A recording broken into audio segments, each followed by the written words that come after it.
Suasana rumah terasa lebih lengang dari biasanya. Arfan sibuk di dapur menyiapkan makan malam.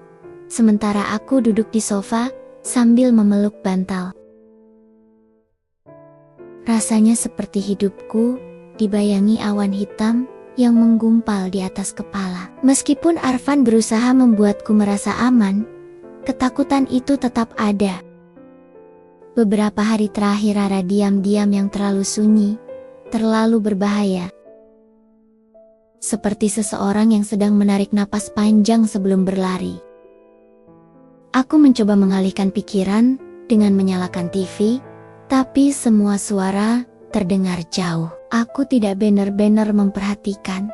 Yang kupikirkan hanya kapan Rara akan muncul lagi. Dan hari itu, jawabannya datang terlalu cepat. Tepat saat jam menunjukkan pukul 5 sore, bel rumah berbunyi. Sekali, lalu 2 kali, lalu 3 kali, cepat dan keras.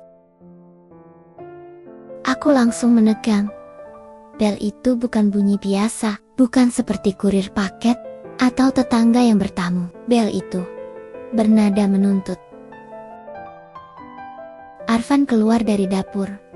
Wajahnya langsung waspada. Kamu tunggu di sini. Dia berjalan ke pintu depan. Aku memegang bantal lebih erat. Jantungku membentur tulang rusuk sampai rasanya sakit. Saat Arfan membuka pintu, aku mendengar suara yang sudah berminggu-minggu mencoba kuhindari, suara yang membuat bulu kuduku berdiri. Van, suaranya lembut, terlalu lembut. Seperti seseorang yang sedang menyembunyikan sesuatu di balik senyum. Itu Rara. Aku refleks berdiri, jantungku langsung jatuh ke dasar perut. Tanpa sadar aku melangkah ke ambang ruang tamu dan melihat ke pintu. Dan di sana, dia... Rara berdiri tepat di depan rumah kami. Memakai dress hitam selutut yang tidak sesuai cuaca sore itu. Rambutnya dibiarkan terurai acak. Wajahnya pucat, namun matanya terlihat sangat hidup. Terlalu hidup. Berkilat seperti seseorang yang baru saja membuat keputusan besar dan gila. Dia tersenyum-senyum kecil yang membuat tengkukku merinding. Aku cuma mau bicara sebentar, katanya. Arfan berdiri tegak, menghalangi pintu. Pergi, Ra. Aku gak punya apapun lagi buat kamu. Rara menatap Arfan lama, sangat lama, hingga membuat suasana terasa membeku.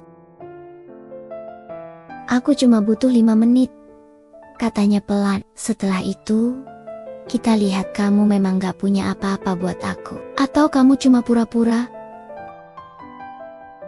Aku tercekat. Kata-katanya seperti pisau. Arfan tetap kukuh. Aku bilang, pergi. Rara tersenyum miring, lalu menggeser pandangannya ke arahku. Tatapannya menusukku. Dia ada di situ, katanya lirih, seakan baru sadar. Aku semakin mundur ke belakang. Refleks. Tapi Rara melangkah maju seolah mengabaikan keberadaan Arfan yang menghadangnya. Aku cuma mau bicara, Van. Tapi, kalau kamu gak mau, ya, aku bisa bicara sama istrimu langsung. Arfan mendorong pintu sedikit menutup. Kamu jangan berani-berani. Rara menegakkan tubuh, lalu tertawa kecil, tawa yang tidak wajar, seperti tawa orang yang sudah tidak peduli apapun. Beraninya kamu ngatur aku sekarang, katanya sambil mendekat. Padahal, dulu kamu yang datang ke aku. Kamu yang bilang butuh tempat pulang selain rumah ini. Hatiku seperti ditusuk. Arfan menoleh cepat ke arahku. Sayang, itu bohong. Aku menggeleng cepat, memotongnya. Aku tahu itu masa lalu. Aku tahu. Tapi jujur, rasanya tetap mengiris. Rara melipat tangan di dada dan menatapku lagi. Nadanya tajam. Kamu pasti penasaran kan? Dia cerita apa aja ke aku? Cukup, Ra. Arfan membentak. Tapi Rara tidak berhenti. Dia justru semakin menikmati semuanya. Dia bilang dia capek sama rumah ini.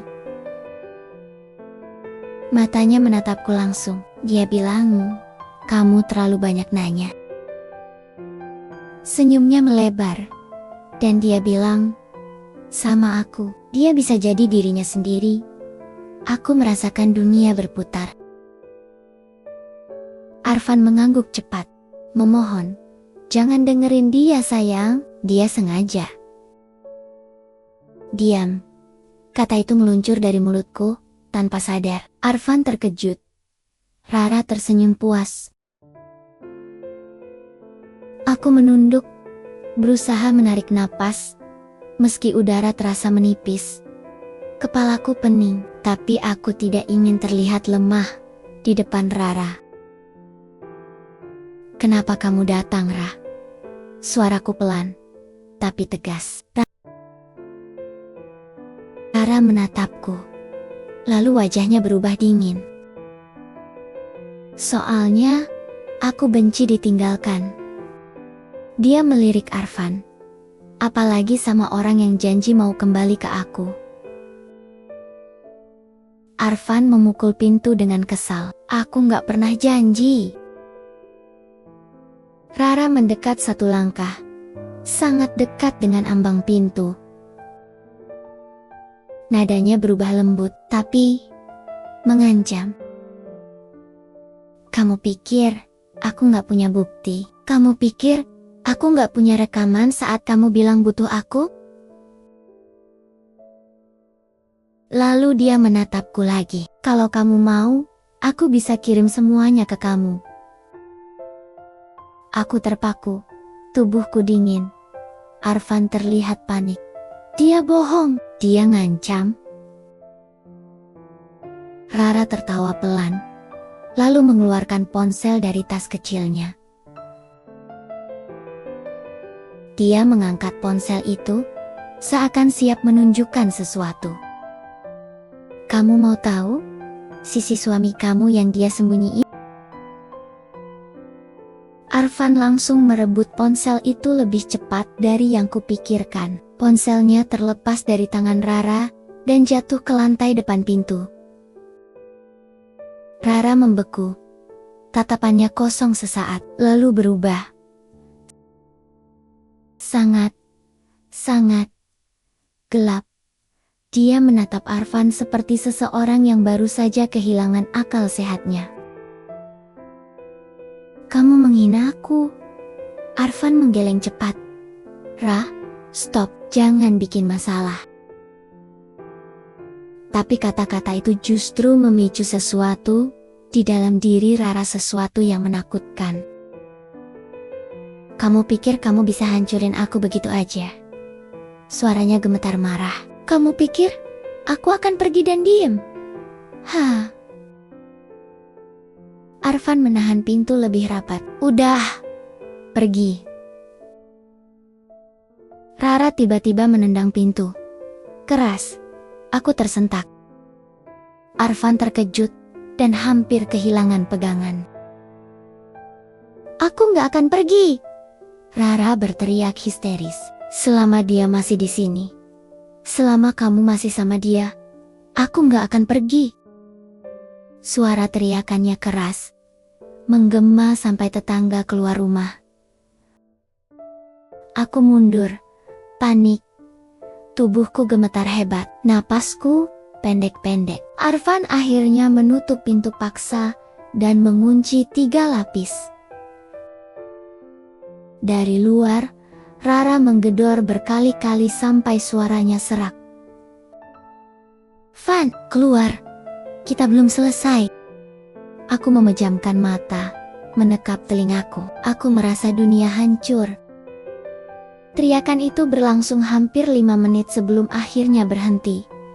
Tapi ketika Arfan mengintip dari jendela samping, Rara tidak pergi. Dia masih berdiri di depan rumah. Diam, menatap rumah kami tanpa berkedip.